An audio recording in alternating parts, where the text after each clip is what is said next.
Welcome back, creatives. Tonight, let's talk about how to build sustainable tech businesses. Now, when you think about tech, you think about the application of scientific knowledge to make things easier in a practical way, and so on and so forth. You can Google it. But technology without business strategy is just like an expensive hobby code. Startups fail every year, about 10%, and generally 90% of startups fail, and 10% fail yearly.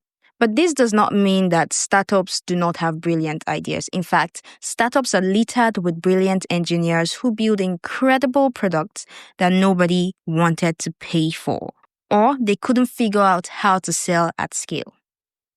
So something to be understood here is tech is exciting. It's fast, it's innovative, it's constantly evolving.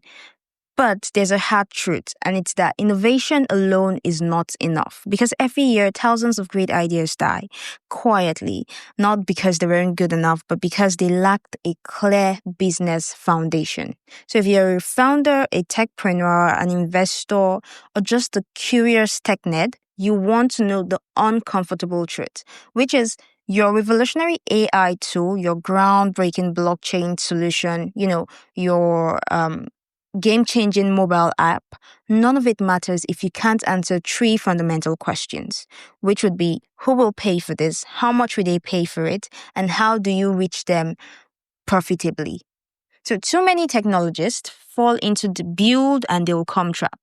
You need to plan for the period where they'll come and how to even get them to come. So people end up spending months perfecting features while ignoring the basic economics of their business. Tech is an industry. It has a business aspect, and you cannot ignore the economics of the business. You need money to run a business, and you want money to come from the business. So you need to think about revenue while trying to build your tech business, your tech product. Now, I love the idea of solving a problem and doing it for humanity.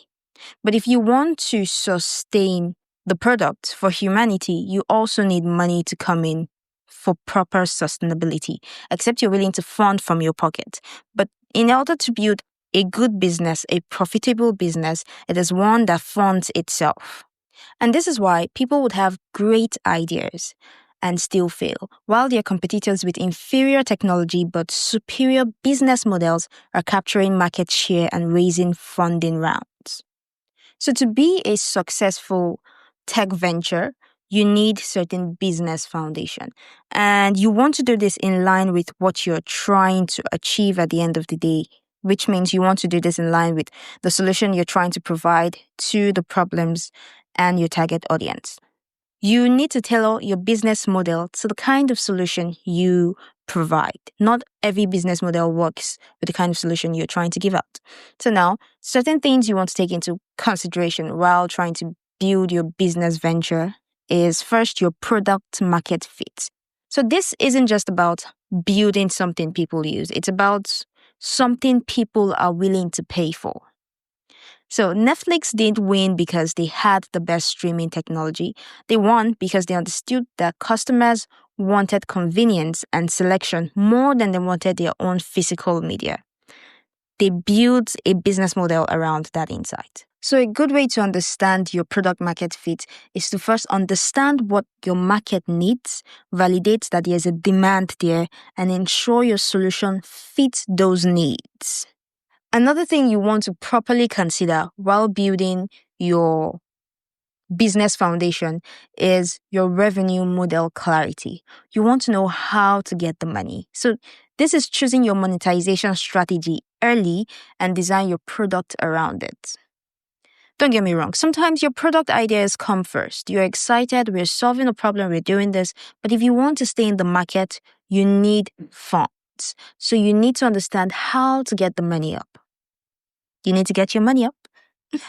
Okay, so monetization strategy is very important and you want to find that out early. So if you're going to go for freemium, your free tier needs to create genuine value while creating obvious limitations that drives upgrades. If you allow people several features, they would usually not upgrade. I have certain applications on my phone, on my system. I do not upgrade because the freemium version is just fine for me. So you need a strategy around that so as to convince people that they need the upgrade to drive better workflow. So if you're going for enterprise SaaS, that's software as a service, you need to solve expensive problems that the procurement department will approve budgets for. You want companies to say, okay, we're leaving this amount to pay for this because we need the product. Something else to consider is your scalable customer acquisition. So word of mouth does not scale fast enough in competitive markets, especially if you're trying to reach a global market. 8 billion people, not many talk to themselves. So word of mouth doesn't really work in this line. You need something repeatable, measurable to acquire customers that get more efficient over time. This means you are going to understand your customer's acquisition cost, the lifetime value, and building systems that improve both metrics. And something else to properly consider while trying to build your business foundation is operational excellence. So most businesses general, not just in tech, fail when they can't deliver their service reliably at scale. And yes, many tech companies feel this way too. So your infrastructure, your support systems, and even your internal processes need to scale faster than your customer base. You need to be ready to reach more persons. You don't want to plan for 400 people and then your product ends up getting up to 1,000 persons and you're not prepared to accommodate 1,000 customers. You collapse under your own success, and a lot of companies have failed this way. So for the tech nerd, because I feel like we're all ambitious, we all have tech ideas. I have like 7 tech ideas right now. I haven't gone through it any yet. But stop coding and start talking to potential customers. Hear what people have to say about certain ideas. I'm not saying give it out. I'm saying try to get feedback. Spend at least 50% of your time outside your IDE. Build the MVP, the minimum viable product that proves people will pay, not the maximum viable product that proves you can code. Every feature you build without customer validation is a gamble with your time and with your money. So if you're a techie who has great ideas, you want to learn to speak business language. Investors don't care about your technology stack. They care about market size, competitive analysis, and the unit economics. Learn to translate your technical advantages into business advantages. So the tech nerd, because usually the tech nerds are the ones who later become the founders and they have built and put in code, blood, sweat, and time into their products. But learning to speak business languages, learning the business of what you're trying to build would help you stay in the market after you scaled. And this goes to the founder also. You want to embrace the fact that you're building a business, not just a product. This means you're developing skills beyond your technical expertise. You need to understand sales, marketing, financial operations, or find co-founders who complement your weakness. You need to focus on metrics that matter. Daily active users feel good, but monthly recurring revenue pays the bills. So you want to go for what really matters. Downloads really feels good, but retention and revenue feels better because that's what keeps your business going.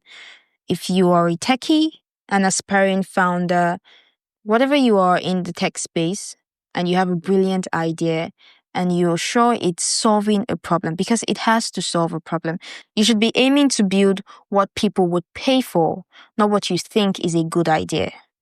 In actual sense, nobody cares if it's a good idea. People want products that can serve them. You need to stop building in isolation and start building for the marketplace. Your code might be elegant, your algorithm might be efficient, and your user interface might be intuitive, but you can't build a profitable, scalable business around your technology. Stop building in isolation. Start building for the marketplace. Because the world doesn't need another great product that nobody buys. It needs profitable business that solve real problems at scale. So if you offer value, you get paid for your value, but you need to find out how best to get paid. And that's how you turn your tech idea into a tech business. That's how you build something that lasts. Bye.